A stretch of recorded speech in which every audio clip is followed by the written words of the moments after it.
Olá, caríssimos irmãos e irmãs, uma saudação especial a todos os que nos assistem, nos acompanham agora nesse nosso momento de oração, também nesse nosso momento de respostas às perguntas que vocês nos enviaram.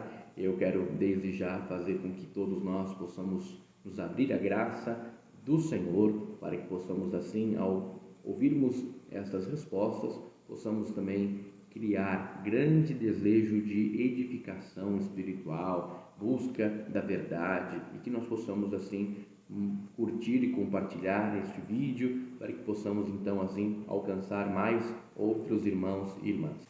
Olá, então a primeira pergunta se receba, ó Senhor, ou se receba o Senhor por tuas mãos esse sacrifício. Essa é uma oração que a gente faz logo depois que o Padre nos convida à oração. Orai, irmãos e irmãs, para que este nosso sacrifício seja aceito por Deus Pai Todo-Poderoso.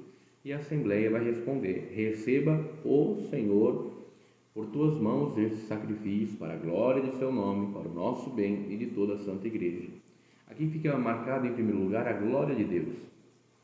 Tem por fim colocar nas mãos de Deus os dons que trouxemos para o sacrifício.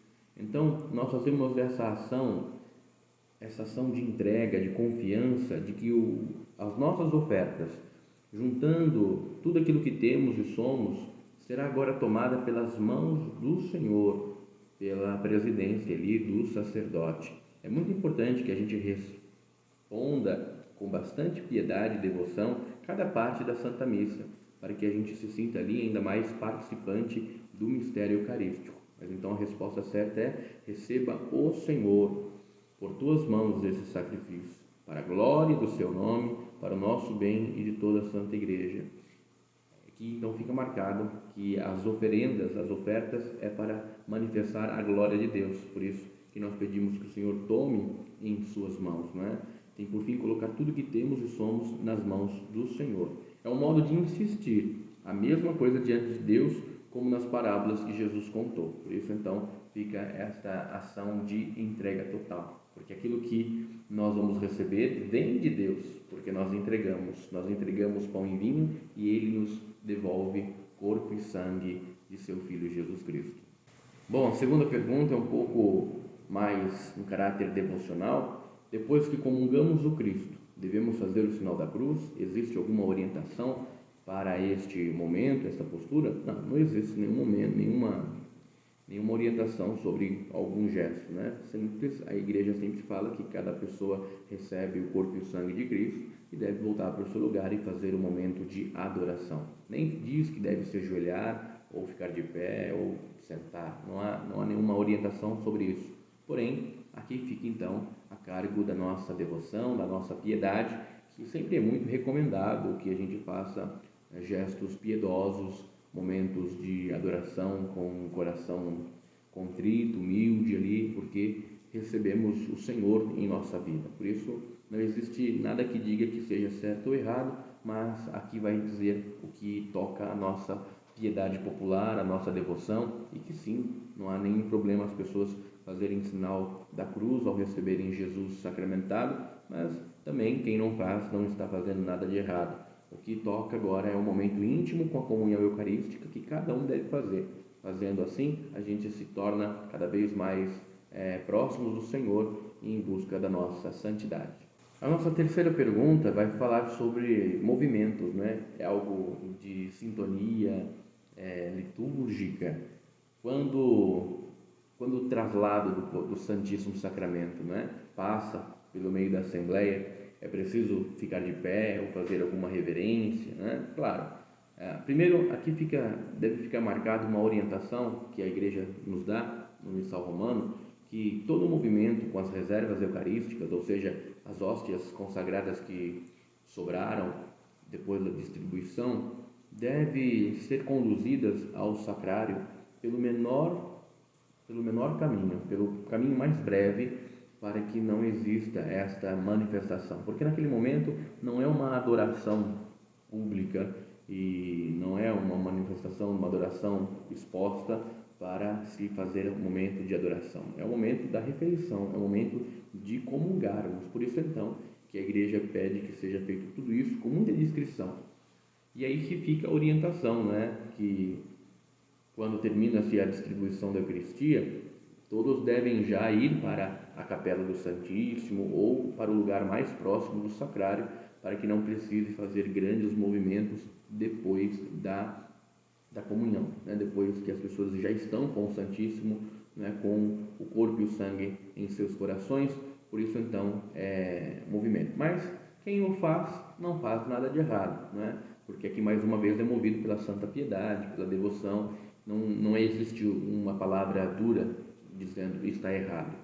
Está, talvez, um pouco confuso, porém, pelo nosso respeito e pela nossa devoção e pela nossa fé, que Jesus está presente na hóstia consagrada, se Ele passa em nosso meio, podemos fazer uma reverência com a cabeça, né? Levar a mão ao coração, mas que isso possa ser feito de uma maneira piedosa, devocional, e que, cumprindo talvez outras orientações, é bem melhor que faça por um caminho mais breve, sem muito movimento, para que assim possamos fazer um momento de adoração com muito mais propriedade e benefício para a nossa alma. Por isso, na quarta pergunta, mais uma inquietação litúrgica: o que nós devemos? Devemos fazer uma oração, ou qual oração nós devemos fazer na hora que o padre eleva a hóstia e o vinho consagrados na hora da missa? É muito importante entender que não existe nada que seja prescrito para que o fiel diga. Existe uma oração eucarística que pede que seja dito, mas as demais orações eucarísticas não é pedido que o fiel diga alguma coisa. Porém, devido à devoção popular, mais uma vez aqui fica marcado que as pessoas têm esse costume de fazerem orações, né? Meu Senhor e meu Deus, eu creio, mas aumentai a minha fé, e outras orações piedosas, né? Tem de piedade de mim, enfim.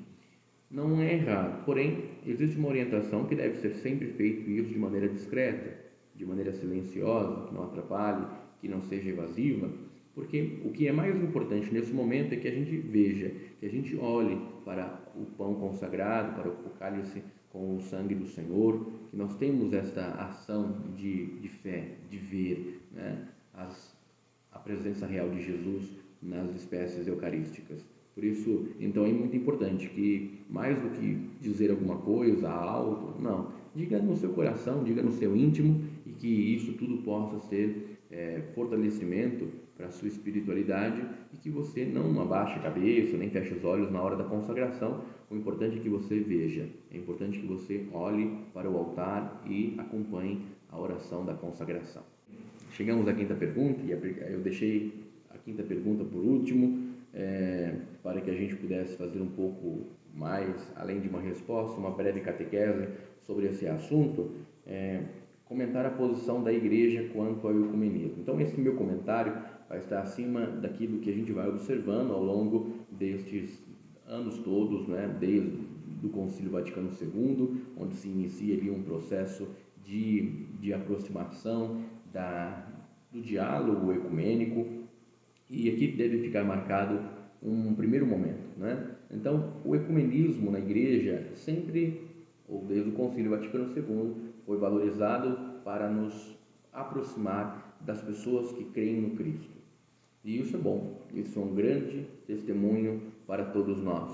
E assim sendo, nós vamos deixar que Deus seja Deus no nosso coração e que nós todos possamos sentir a graça de Deus nos envolvendo. Porém, o ecumenismo tem uma proposta de vida, né? Tem uma proposta de alcançar os corações daqueles irmãos e irmãs que se separaram da nossa comunidade. Por isso, então, temos um esforço ecumênico por causa da ação evangelizadora. Porque quando nós não estamos unidos entre os cristãos, nós diminuímos a força da evangelização. Imaginemos que quando vamos até alguém que não seja cristão e vamos anunciar o querigma, vamos anunciar o evangelho, aquela pessoa que não é cristã, é de outra religião, não professa a fé no Cristo, pode nos indagar: por que eu devo me tornar cristão, se entre vocês existem divisão?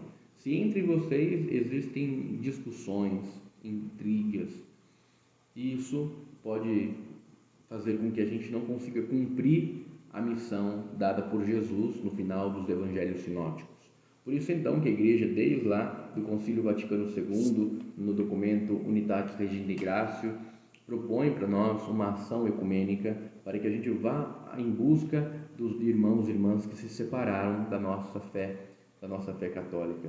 Mas o que a gente tem percebido ao longo desse tempo todo, claro, a gente tem avançado no diálogo, na fraternidade, nos abraços, nas ações caritativas, filantrópicas, encaminhadas pela paz, em cultos ecumênicos. Porém, nós não observamos muita concretude nesses mais de 50 anos depois do concílio, por causa de 3 pontos que não são fechados, né, pela maioria dos irmãos separados. Porque o ecumenismo para se valer, um ecumenismo de fato profundo, ele precisa ter a união sobre a autoridade católica, ou seja, a autoridade do Papa. Depois, todos os cristãos devem reconhecer a instituição dos sacramentos e de acordo com aquilo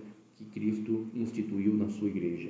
E a união na fé católica, a tradição da igreja de mais de 2000 anos, não pode ser dispensada, não pode ser desperdiçada para que outros irmãos separados há 500 anos queiram se unir a nós. Por isso, é muito importante que todos nós possamos agir com fidelidade na ação evangelizadora. Sim, porque quando nós estamos falando de ecumenismo, estamos com o viés da evangelização. Não estamos preocupados apenas em que eles aceitem a Igreja Católica a goela abaixo. Não, nós temos que nos preocupar em dar um bonito testemunho de evangelização. Evangelizar mesmo aqueles que já se dizem cristãos. Talvez seja mais fácil do que evangelizar aquele que não é cristão, porém, aqui fica a nossa humanidade que sempre parece atrapalhar esta ação divina.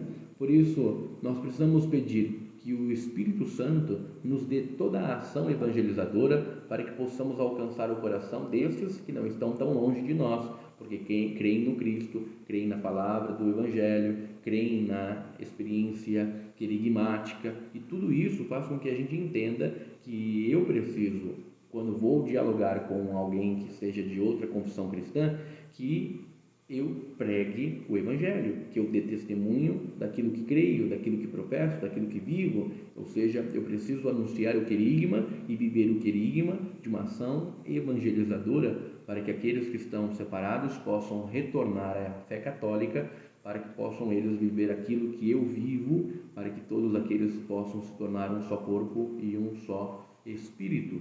Por isso, então, preciso que você entenda.